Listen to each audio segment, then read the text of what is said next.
So good morning. So this is GD Vignesh from the Department of ECE. So today I am going to see about cognitive data networks and its applications. So before we go into cognitive data networks, we are going to see a brief outline of what we are going to see today. So first starting with the software defined radio architecture. Next we have got the 5G networks and its close association with SDR. Next we are going to see about a brief review of cognitive data networks. So under cognitive data networks, first we are going to see what is the cognition cycle. So how cognition cycle is associated with spectrum sensing process, and what are the types of cognitive radio models that are available, and what are the various spectrum sensing techniques and their comparison. So finally, I am going to see about how cognitive data networks can be applied to wireless sensor networks. So integration of both cognitive data networks with wireless sensor networks, and what are the implementation challenges. So this is a brief outline of what we are going to see today. So this is the basic SDR architecture. So SDR stands for software defined radio. So it is commonly used in wireless network technologies. So any wireless network we take, so it has got a transmitter, a channel and the receiver. So a transmitter consists of baseband modulation part followed by the channel and the receiver part. So SDR is often associated with baseband signal processing. So baseband signal is nothing but a low frequency signal before modulation.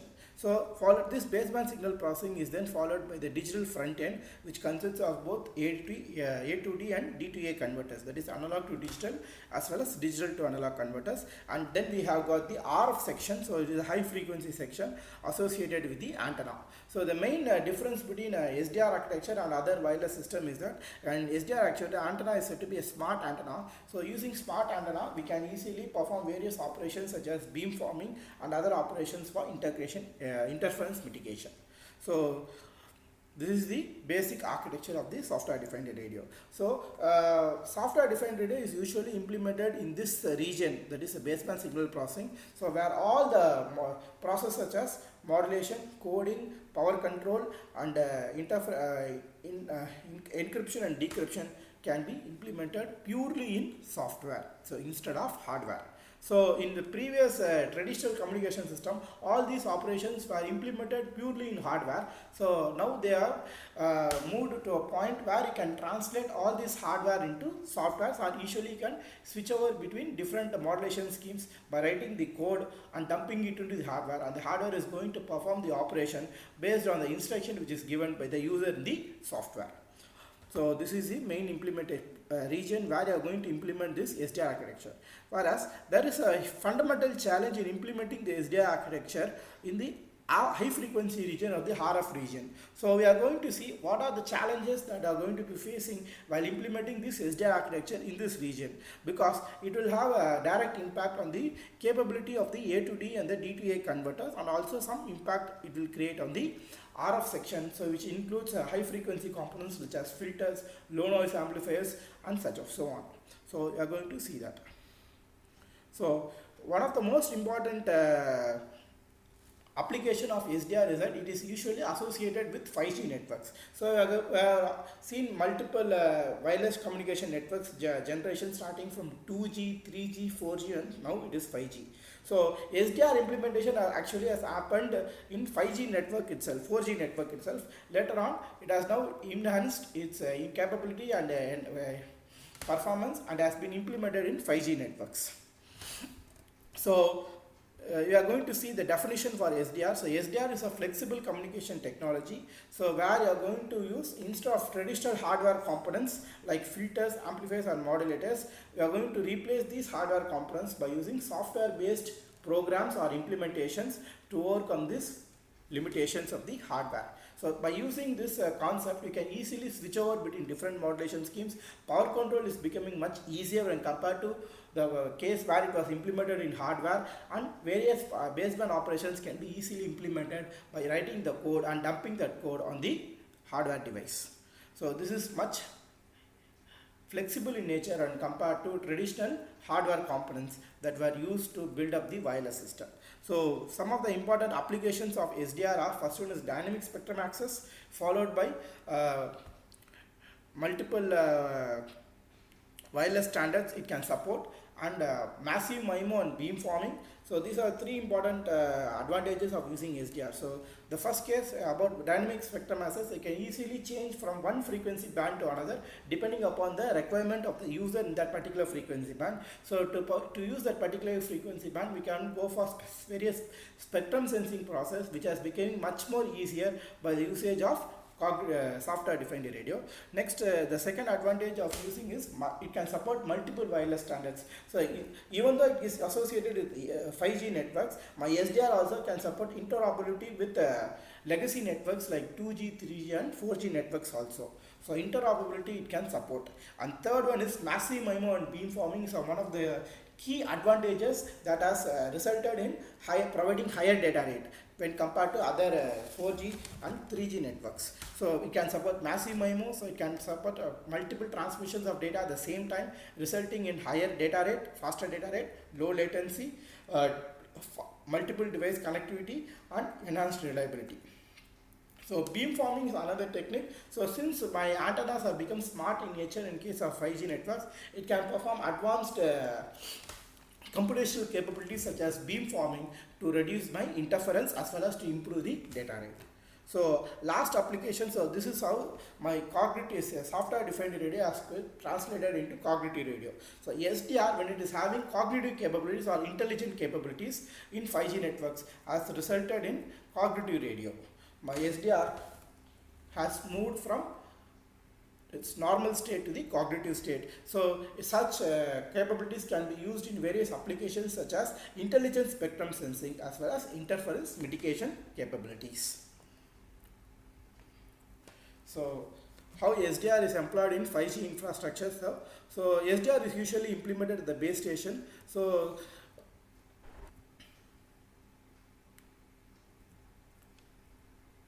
SDR is usually implemented at the base station. So those base stations are called as G node Bs. So in 4G we call it as E node Bs. So whereas in 5G we call the base stations as G node Bs because SDR is associated with it. So it is used to optimize the power consumption of the base station, and also it can be implemented in user equipment also. So this is useful for the users to determine which frequency band it is going to operate, and if needed it can move from one frequency band to another depending upon the availability of the user in that particular frequency band.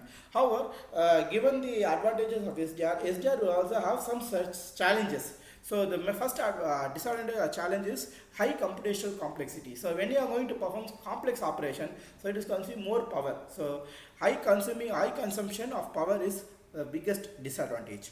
Next, hardware limitations. So SDR is completely implemented in baseband processing only. So it has not been enhanced or increased to RF end. So high frequency implementation of SDR is not yet achieved. So there if I am going to implement SDR, so it will create a huge impact on the sampling rate because my capacity of the ADC and the DAC is very much limited. So if I go for a high frequency sampling, what will happen? It is very difficult to store the sampling rate, and also the time taken for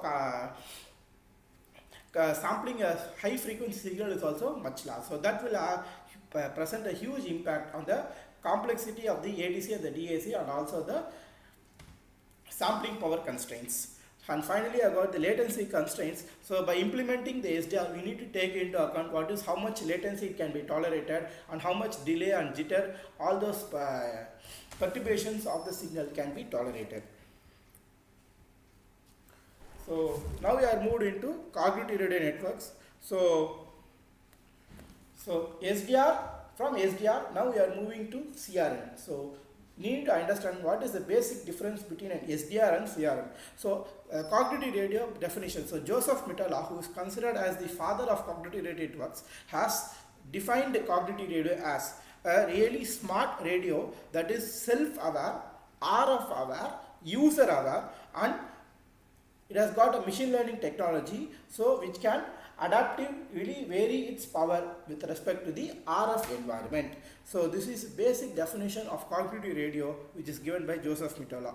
So it is an important component of the wireless technology associated with computational intelligence. So two important characteristics of the cognitive radio networks are, first one is reconfigurability and second was adaptive intelligent behavior. So these are the two important aspects of any cognitive network. So it has to be reconfigurable in nature.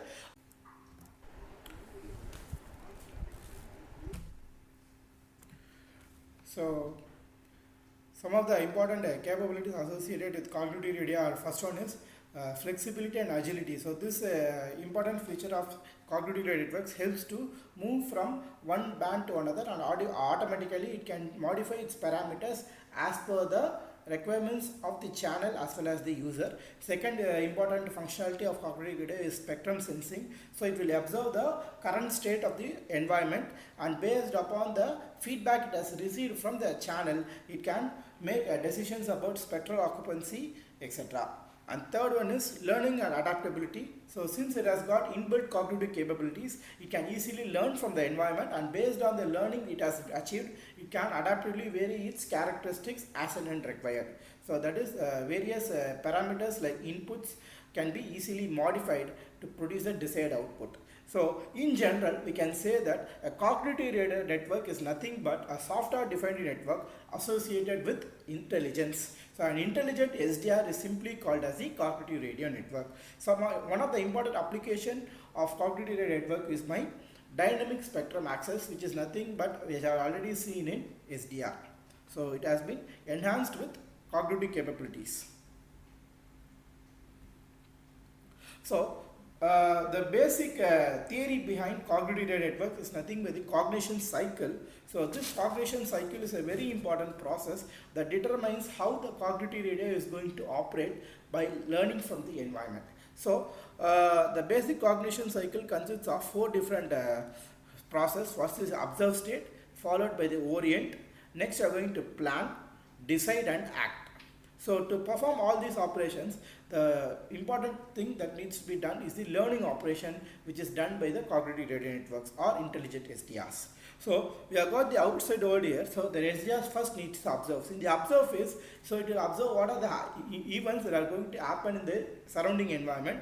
So based on the observation, it will try to orient itself in order to learn those observations. So after it has oriented, it will perform the planning option. So if multiple cases are there, so it has determined which case to be executed first, which case to be executed next, and so on.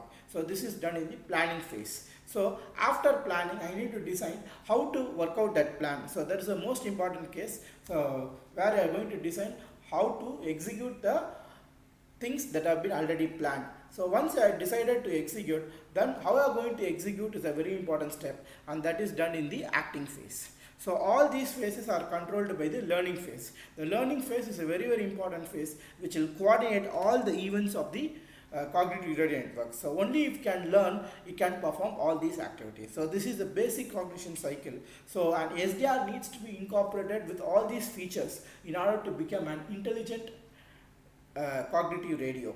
So by incorporating all these processes, we can have a cognitive radio network with a much high cognitive capabilities and reconfigurable capabilities. So this is the basic cognition cycle which is discussed here. So we have got 5 different phases. One is the observe phase, followed by the orient phase, plan, decide, and finally the act phase. So all these phases are coordinated by the learning phase. So one of the important application of this cognitive cycle is the spectrum sensing mechanism. So we have got the RF environment here. So in this RF environment, I need to observe, my cognitive radio network needs to observe the environment, and based on the environment that it has observed, it has to take the next decision. So the first phase lies in the sensing. So the network needs to sense the RF environment. So what are the various parameters present in the RF environment, and what is the current frequency being used, what is the power control which is being used, so what are the types of users that are there, followed by the analysis stage. So in the analysis stage, it will decide how many users are there, how many users are not present, so how to accommodate those users which are not using that particular frequency band to other users. All these needs to be analyzed. So once analysis is being done, we are going to go for decision making and learning phase. So you have to take the corresponding decision associated with the analysis phase, and based on the decision it has taken, it should learn from those decisions. So by decision can either go right or wrong. So based on this, I need to learn what type of decisions need to be taken at what different times, and it has to adapt itself with respect to this following process. So this is done in the last phase, nothing but the adaptation phase. So this is the basic cognitive cycle we have taken associated with the spectrum sensing process. So we have got the sensing phase, the analysis phase, the decision making phase, and the adaptation phase. Now, the most important topic that we are going to see is the type of cognitive radio models. So, based on the literature that you have seen, there are three different types of cognitive radio models. So, first one is the underlay model, followed by the overlay model, and third one is the interlay model. So it is very, very important that we know what are the fundamental differences between these three types of CR models. So we are going to see what is the underlay model. So any network you take, there are two types of users. One is the primary user and second one is the secondary user. My cognitive radio network will try to accommodate how it is going to accommodate these two users. One is the primary user and secondary user. That is a very, very challenging task. So in underlay model, my primary user will try to coexist in the same frequency band that is being used by the secondary user also. So whenever both the primary user and the secondary user coexist, there will be some kind of interference associated or given to the primary user that needs to be curtailed. So that is called as the underlay model. See, this why you have to contain this level of interference is that the primary user is the one who is going to be exclusively using that band, and he has got the exclusive license, so he is going to pay the money to use that particular band. Whereas secondary users are also called as unlicensed users. So they are going to act as a secondary user, so they are going to pay any cost, so they are going to use that particular frequency band under the constraints which is provided by the primary user. So some level of interference constraint will be provided by the primary user for the secondary user in order to coexist with the primary user in that particular frequency band. So this is what happens in underlay cognitive radio model. So if you see that the primary user, the secondary user transmit power is limited by the interference constraint which is provided by the primary user.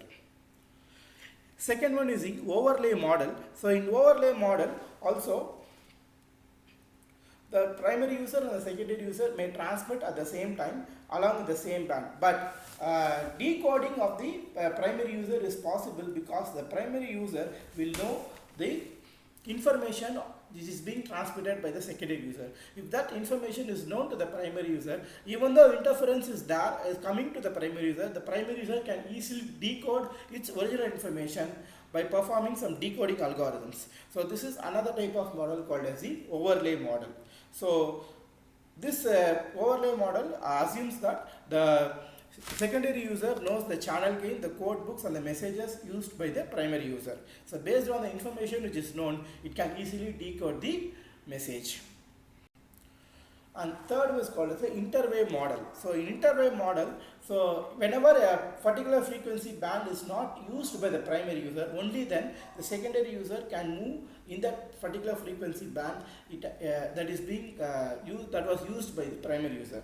So whenever the primary user regains the control over that frequency band, the secondary user needs to vacate that frequency band back to the primary user. So this is the interwave model.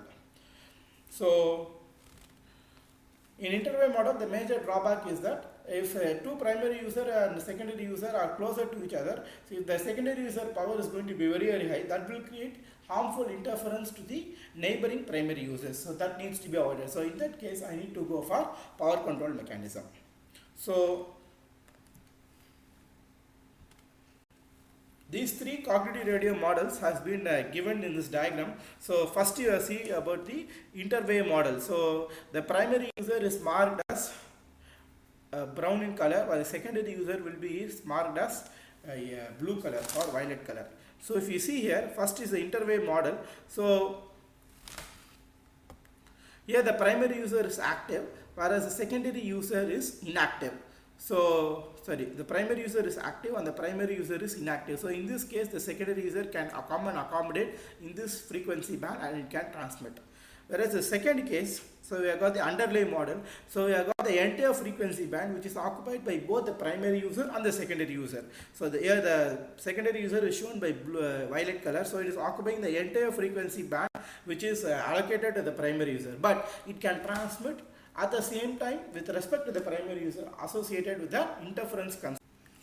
So in the third case, we have got the overlay cognitive radio model. So here both the primary user and the secondary user can transmit simultaneously, but the secondary user should know what is the information which is transmitted by the primary user. Only then he can easily decode its information, and that particular information cannot be corrupted by the primary user. So this is the three levels or three different models for cognitive radio model. So first is the interwave model, followed by the underlay model and the overlay model. So they have been shown diagrammatically here. So how they are different in each way.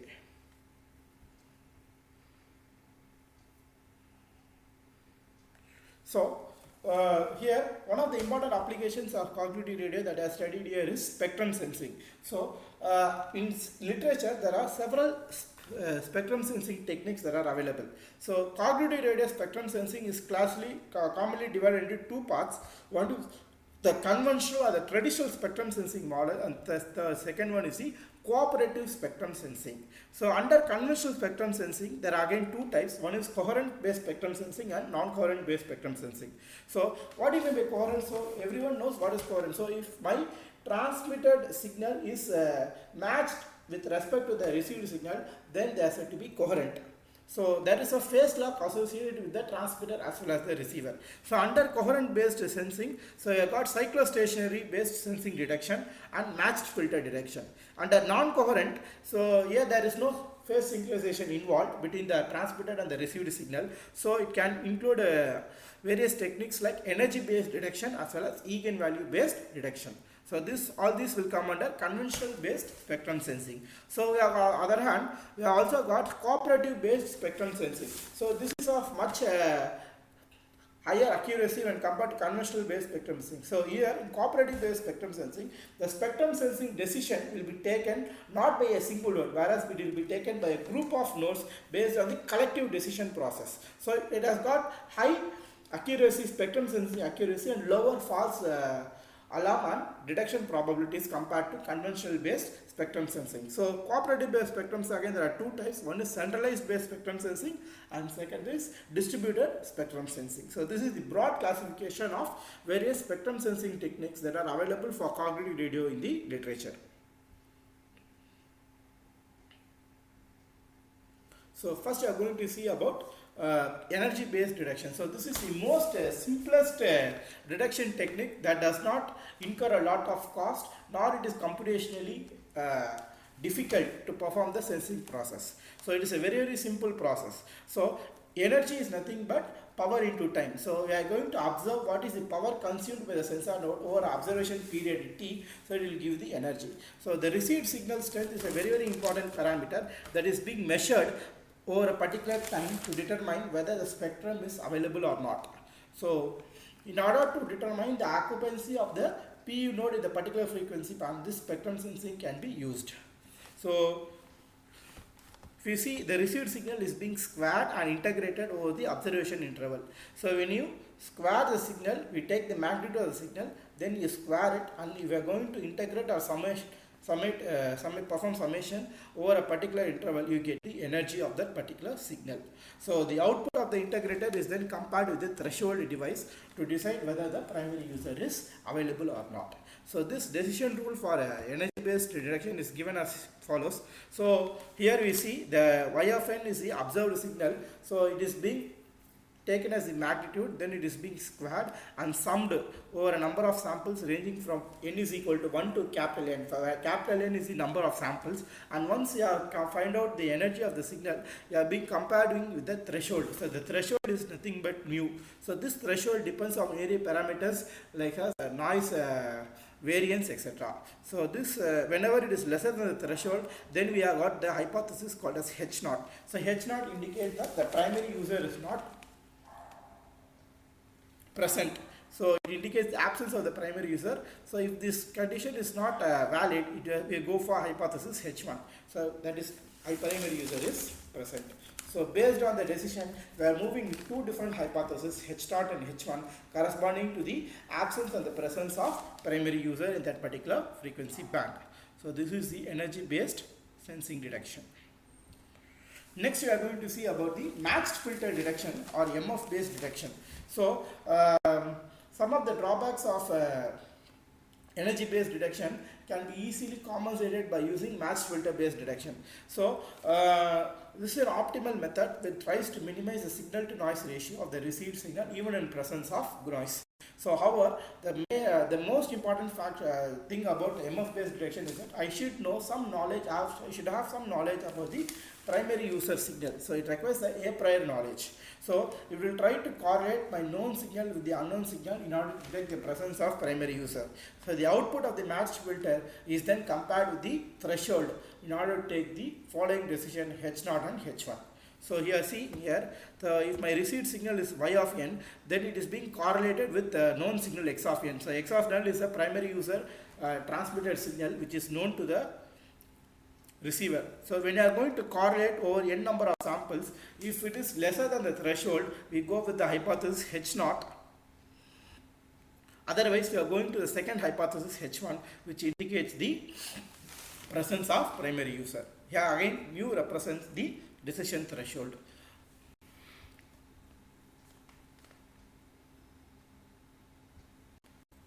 So here we are going to see this table gives a comparison of various spectrum.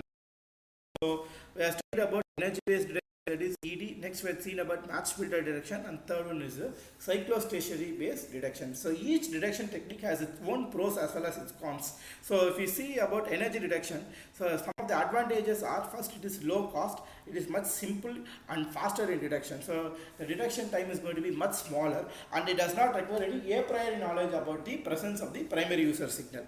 So some of the drawbacks of energy based detection are, detection accuracy is very, very poor at low signal to noise ratio.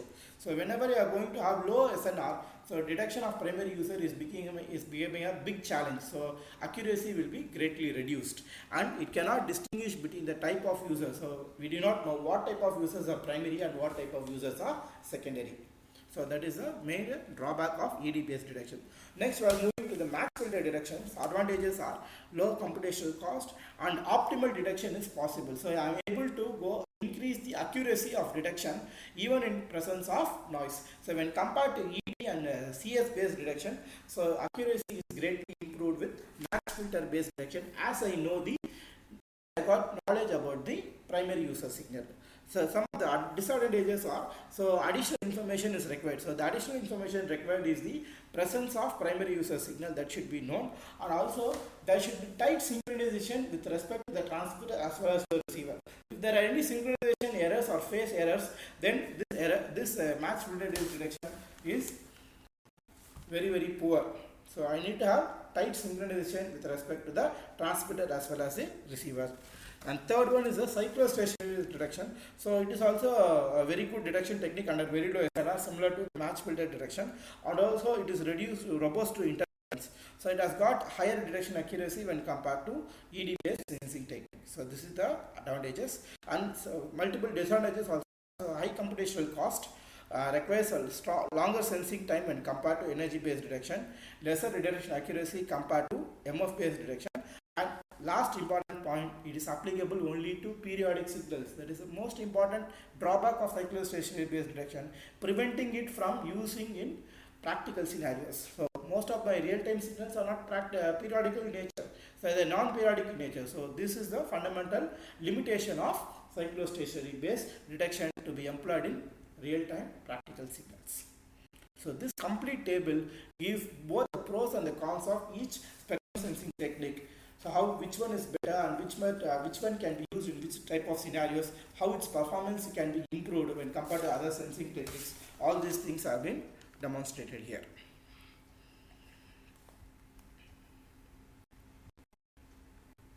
So now we have seen about the basics of cognitive networks. Now we are going to be what is the motivation behind a CRWSN network. So we are combining both the concept of wireless sensor network along with cognitive networks, moving to a new domain called as CRWSN.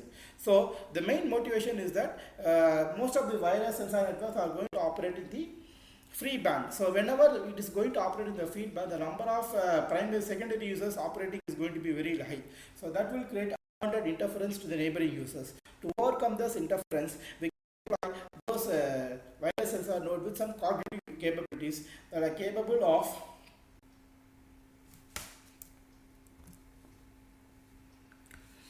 So, so what are the so I want to see about what are the various implementing challenges associated with CRWSN. So there are several challenges. First one is the sensor node constraint. So as you know that the size of the sensor node is going to be very small. So power constraint is going to be a very important challenge. Next one is the fault tolerance. So fault tolerance is the important challenge associated with sensor networks. So it is more whenever the sensor networks are prone to more number of attacks, I need to have more extra nodes which needs to be employed at different places to overcome this loss. Second, the third one is the scalability. Next, manufacturing cost of the sensor. Security is a very challenging task associated with clustering and channel selection, and power consumption is a very important challenge. I need to take into account the power consumed by sensor node. So whenever usually the sensor node itself are going to consume more amount of power. So whenever you are going to combine cognitive capabilities with a particular sensor network, the power consumption is going to be very high. So I need to ensure that the sensor network is entirely optimized with respect to the power consumption, and this power consumption directly will have an impact on the overall network lifetime. So I need to ensure that the network lifetime is getting prolonged. So only then I can ensure that the network is performing its to the fullest potential. So power consumption reduction is going to be a very challenging task to prolong the network lifetime. And next we have got the sensing techniques. Already I have seen about various sensing techniques that are available, starting from a simple ED detector to a more complicated match filter or cyclostationary based detector. So each technique has its own pros and cons, and according to the need and requirement in different situations I can go for various techniques. So if not, I can go for collaborative sensing techniques. So where instead of using a single sensor node to perform the decision process, I can combine a group of sensor nodes that will help me in making the decision process more accurate as well as very useful. So last year we have got the important parameter called as the false alarm and misdetection probability. So these are two parameters associated with the spectrum sensing process. So these two parameters should be controlled. So whenever my sensing accuracy is going to be very high, that means that the probability of detection is also very high, and at the same time the false alarm probability is also minimized. So these are the various parameters that needs to be taken into account or needs to be challenged when you are going to design a CRWSN model. So this is the architecture of the CRWSN network. So you see here we have got the spectrum broker. So the spectrum broker is going to be giving the details of the spectrum which is being currently used by the users to various components like base stations, sensor nodes, etc. So the sensor nodes are going to be deployed either in a random fashion or a fixed deterministic fashion over a particular area. They are going to perform the spectrum sensing process, and their information will be given to the base station. Final information will be given to the base station through the sync. So all these nodes will coordinate among themselves to perform the network operating process such as spectrum sensing, reporting the sensed data to the sync, and so on. So here there is a case of opportunistic spectrum access that is being followed here. So this is the generalized CRWSN model. So we have come to the end of the session. So we are going to see what is a literature summary. So from analysis of various literatures that you have studied, so most of the literature will point to some important points that you are going to see now. So first, the assumption is that a simple energy based detection has commonly used by most of the papers to find the spectrum holes. So ED is the most commonly or popularly used spectrum sensing method due to its inbuilt advantages such as being simple and so on. So it does not consider the impact of multipath fading. So since we are going to see deal with the wireless channel, so most of the literature do not consider these effects of multipath fading, which is very crucial in designing the CRWSN network. So this parameter of fading and noise will have a direct impact on the accuracy of the sensing process. And third one, they do not consider an optimal sensing technique that minimizes the energy consumption of the secondary user nodes without compromising the detection accuracy in place of noise and fading. So this is a very important bottleneck, because most of the literature considers only ED based sensing. So they are not moved to other advanced any optimized sensing method that can improve the energy efficiency by without compromising the detection accuracy. So this is a very important thing that has been noted from the literature. And next, the capacity of the sensor nodes, secondary user nodes have not been considered in presence of PE nodes. So this is another drawback. And last one, so there is no optimal switching technique that has not been implemented in practice nor in the literature that can try to maximize the SU's capacity even in presence of primary user nodes. So these are the literature summary. So thank you so much for listening patiently. So we'll continue in the next class. We'll see you in the next class. Thank you.